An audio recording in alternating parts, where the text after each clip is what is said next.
salaamaaleykum du durer 5 minutes sama live bi parce que maa ngi ni ci di xaar dafa am lu ñuy dox du may dox di leen nuyu di leen ziar c'est juste un point dafa am lu ma bëgg a laajte dama dégg ay nit naan position opposition bi c'est pas la bonne position parce que tey ji c'est fini pour Karim Wade c'est fini pour Khalifa Sall kenn mënul xeex ba obtenir ko ba pare daa di ne nañ dem élection jàppale kenn mais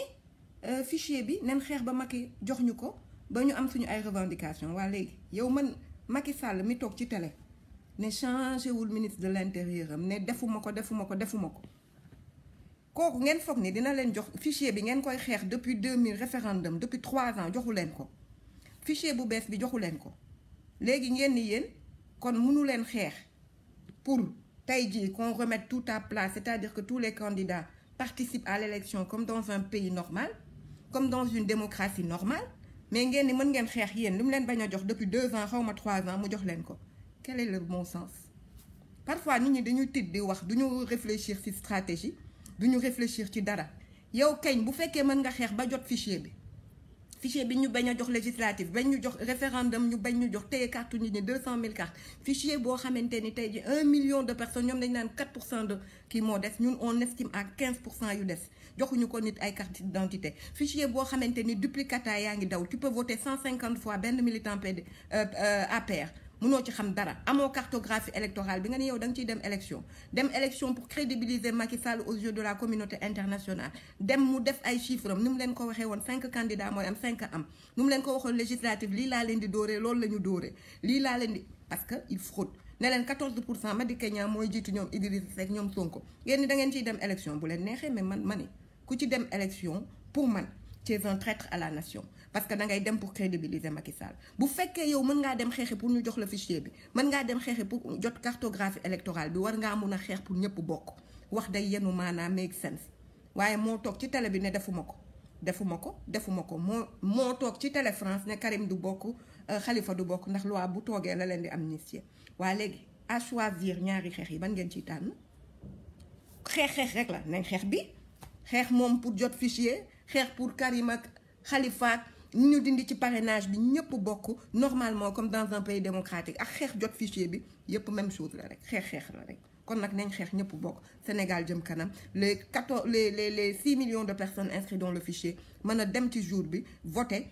normalement Ablaye Wade opposé na combien d'années parce que saa yu demoon élection lii la amul fichier amul dara avant ñuy compter joxe nañ chiffre yu PS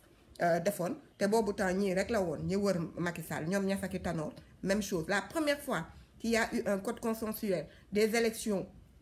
régulières transparentes cette première fois Ablaye Wade a gagné donc tey jii c'est un problème de fichier c'est un problème de cartographie électorale kenn mu ñu ci dem élection ba dóor Macky Sall du question Sénégal yépp bu ñu àndoon voté doo leen gagné Macky Sall parce que tey ji dëpp na carte yi te nee na changé wul ministre de l'intérieur moom li mu doon laaj 2012 ñu defal ko nee na defu ko parce que bu fa defee ministre de l'intérieur neutre day accéder à la demande de l'opposition day accéder loo xamante ni code bi moo ñu ko may maanaam ñu mën a saytu fichier bi maanaam tey ji ñu mun a xool cartographie électorale bi maanaam ñu mën a vérifier yépp ñu mën a distribuer carte militant yi waaye jël carte yi sànni Kédougou ku dëkk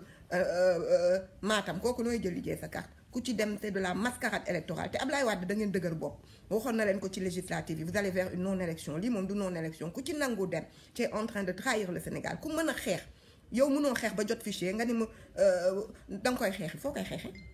koy xeexee xeex rek la nañ xeex pour que Sénégal ñëpp bokk qu'on aille vers un gouvernement de transition boo xamee bu ko neexee Macky Sall nommé ko toutes les parties prenantes àndandoo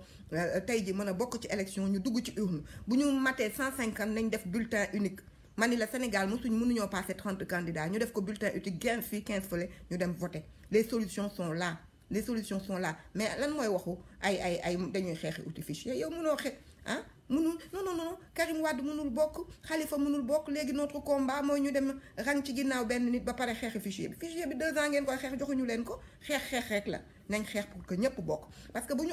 jotee pour que ñëpp bokk jot loolu bien sûr que ci combat boobu il sera inclus que ñu mën a saytu fichier bi il sera inclus qu'on veut des élections transparentes et démocratiques sous les yeux de la communauté panafricaine de la communauté internationale loolooy dëgg kon nag wasalaam loolu laa leen bëggoon wax di leen nuyu wax day yenu maanaam meeg sent xeex nañ xeex nag loo xamante ni dina jur ëllëg démocratie nañ xeex pour que tous les candidats yu ñu dindi ci parrainage bi tous les candidats yu ñu éliminer de façon arbitraire ñu daal di leen boole ci élection yi ñëpp mun a dem bien entendu loolu bu ñu ko xasee ba nangu ba ñuy accéder si ba ñu am ko bien entendu il est évident que on va donc vers des élections démocratiques yoo xamante ni dina permettre ñu dem comme en 2012 comme en 2000 vers une élection boo xam ne au lendemain du vote chacun pourra aller à son bureau et on chantera à nouveau à travers l'Afrique et le monde la démocratie sénégalaise donc loolu laa bëggoon wax ma leen di bye bye ciao